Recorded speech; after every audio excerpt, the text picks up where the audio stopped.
Em Gênesis 6, 1-4, um dos trechos mais enigmáticos da Bíblia, nos apresenta uma história fora do comum.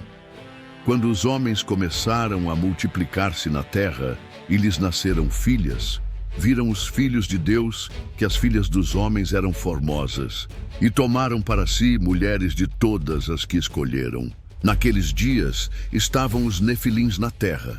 E também depois, quando os filhos de Deus entraram as filhas dos homens, e delas geraram filhos. Estes eram os valentes que houve na antiguidade, os varões de fama. Essas linhas, muitas vezes ignoradas ou suavizadas nas interpretações modernas, contêm um peso gigantesco, literal e figurativamente. Quem eram esses filhos de Deus? E quem ou o que eram os nefilins? Em hebraico, a palavra nefilim significa literalmente os caídos. Algumas traduções colocam como gigantes, mas a origem da palavra é tão misteriosa quanto suas implicações. Os antigos rabinos, os primeiros padres da igreja e estudiosos medievais não chegaram a um consenso. Seriam eles anjos caídos que se rebelaram contra Deus e tomaram esposas humanas? Ou seriam descendentes de Sete, a linhagem piedosa de Adão, que se misturou com a linhagem corrompida de Caim? Há ainda outra possibilidade, mais sombria, que esses seres eram reais, híbridos entre o espiritual e o carnal, entre o céu e a terra. Fora do cânon bíblico tradicional, mas amplamente respeitado por comunidades antigas, o livro de Enoque oferece uma expansão dessa história. E o que ele diz é simplesmente estarrecedor. Segundo Enoque, cerca de 200 anjos, chamados vigilantes, desceram ao Monte Hermon. Eles eram seres celestiais, enviados originalmente para observar a humanidade. Mas se encantaram pelas mulheres humanas e desejaram se unir a elas.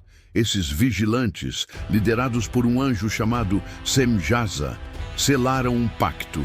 Iriam tomar mulheres, gerar filhos e ensinar aos humanos conhecimentos proibidos: astrologia, metalurgia, feitiçaria, armas de guerra. Os filhos gerados por essa união eram os nefilins, criaturas gigantescas com fome insaciável. Com o tempo, diz Enoque, esses seres devoraram tudo ao seu redor e então começaram a devorar os próprios humanos. O mundo mergulhou no caos. A terra estava corrompida e foi por causa disso que Deus decidiu enviar o dilúvio. Esse detalhe muda tudo. De acordo com a Bíblia, Deus ficou profundamente entristecido com a corrupção da humanidade. Mas e se essa corrupção estivesse diretamente ligada a esses seres híbridos? O dilúvio, então, não seria apenas um castigo por pecado humano, mas uma limpeza genética, espiritual e física da criação. Destruirei o homem que criei de sobre a face da terra. Gênesis 6:7. Mas a história dos nefilins não termina aqui. A Bíblia afirma: naqueles dias havia nefilins na terra, e também depois. Espera, depois? Como assim? Como puderam sobreviver ao dilúvio? Estariam eles escondidos? Teria a linhagem deles continuado através das esposas dos filhos de Noé? Ou voltaram? Mais tarde, no Antigo Testamento, encontramos relatos de povos gigantes habitando Canaã. Os Anaquins, Refaíns e Emins. Quando os espiões israelitas foram enviados para explorar a terra prometida, voltaram aterrorizados. Ali vimos os nefilins e éramos, aos nossos próprios olhos, como gafanhotos. Números 13:33. Entre eles estava um ser chamado Og, rei de Bazã, cuja cama media mais de 4 metros de comprimento. Ou Golias, o filisteu que enfrentou Davi, descrito como um guerreiro colossal. Esses não eram simples humanos altos. Eram descendentes ou manifestações recorrentes de uma ameaça antiga.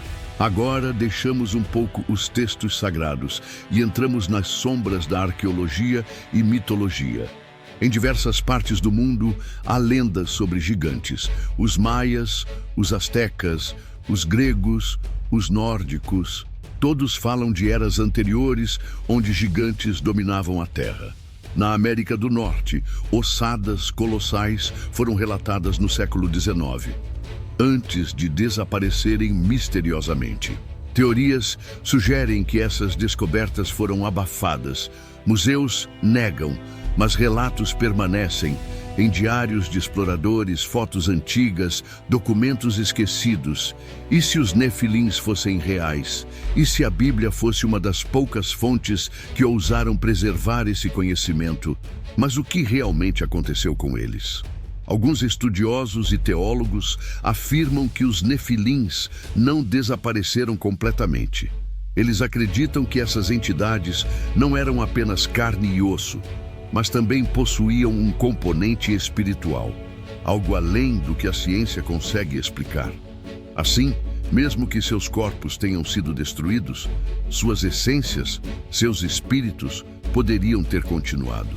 O livro de Enoque descreve que, após a destruição de seus corpos, as almas dos nefilins se tornaram espíritos malignos vagando pela terra, demônios, criaturas presas entre o céu e o inferno, procurando corromper, enganar e dominar novamente.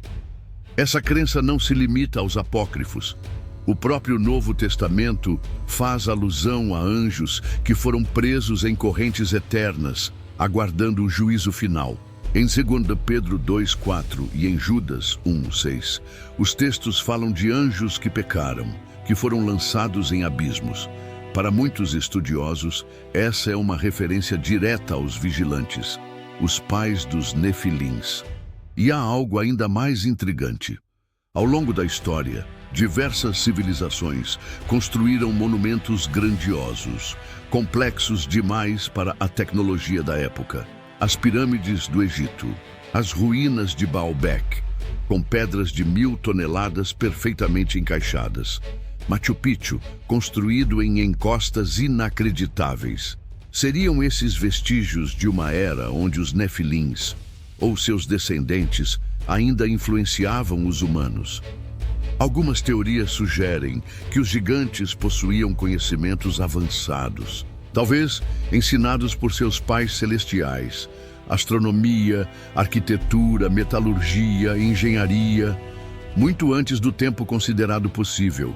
Eles seriam, então, não apenas seres de força colossal, mas também de intelecto impressionante.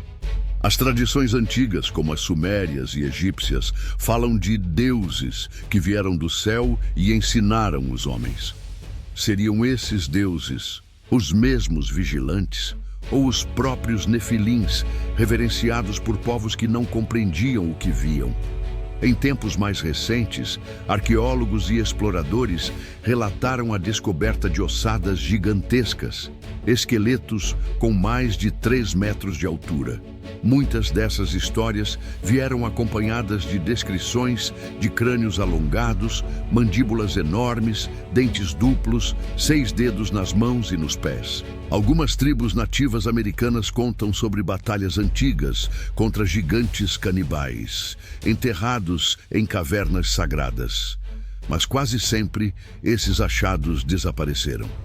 Os registros foram arquivados. Instituições científicas alegaram enganos, fraudes ou erros de medição. Mas a pergunta persiste: por que esconder? O que há de tão perigoso nessa verdade? Alguns teólogos argumentam que, se for confirmado que seres híbridos viveram na Terra e que foram consequência de uma rebelião celestial, isso abalaria as estruturas da fé institucional da ciência moderna e da própria compreensão do ser humano. Outros veem esse mistério como uma chave oculta na história da salvação. A vinda de Cristo, dizem alguns, não foi apenas para redimir os pecados da humanidade, mas também para derrotar as forças espirituais corrompidas que invadiram o mundo nos tempos antigos. O apóstolo Paulo fala de principados e potestades, de luta não contra carne e sangue, mas contra forças espirituais da maldade nos lugares celestiais. Efésios 6:12. Teria ele se referido aos espíritos dos nefilins? Se sim, então a batalha espiritual que o cristianismo prega é mais literal do que pensamos. não é apenas uma guerra contra o pecado abstrato. É uma luta contra entidades que estiveram aqui desde o princípio, que desafiaram a ordem divina e que buscam novamente dominar. A teoria mais ousada, porém, aponta para o futuro. Muitos estudiosos e escritores apontam que, nos tempos finais, como descrito no livro de Apocalipse, esses seres poderiam retornar. Jesus disse: "Como foi nos dias de Noé, assim será a vinda do Filho do Homem." Mateus 24:37. Nos dias de Noé, os nefilins caminhavam sobre a terra. Alguns interpretam essa profecia como uma indicação direta de que, nos últimos tempos, essas entidades voltarão a se manifestar. Talvez não com os mesmos corpos, mas com a mesma essência. Híbridos, experimentos genéticos, aberturas espirituais por meio da tecnologia moderna. Com os avanços atuais em engenharia genética, clonagem e inteligência artificial, o mundo está tocando limites que antes eram exclusivos da divindade. Seria possível, então, que estivéssemos, mais uma vez, prestes a abrir as portas para um antigo mal? Outros estudiosos alertam: o retorno dos dias de Noé pode ser simbólico. Uma época de corrupção extrema, degradação moral e espiritual, onde os homens se tornam presas fáceis para entidades escuras. E neste contexto, os nefilins não precisam estar fisicamente entre nós, pois já teriam influenciado governos, religiões, ideologias, até mesmo as tecnologias que usamos. Mas a linha entre o simbólico e o literal começa a desaparecer quando relatos de abduções, contatos com entidades e fenômenos inexplicáveis aumentam. Antigos deuses, anjos caídos, extraterrestres.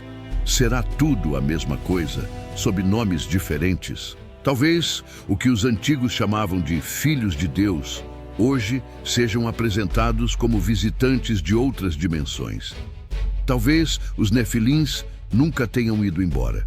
No final das contas, o mistério permanece. A Bíblia não dá todos os detalhes. O livro de Enoque foi excluído do cânon oficial. Os relatos arqueológicos são abafados. A ciência moderna evita o tema. E as igrejas muitas vezes silenciam sobre esse assunto por medo ou desconhecimento. Mas aqueles que ousam investigar descobrem algo perturbador. Há mais na história da humanidade do que nos ensinaram.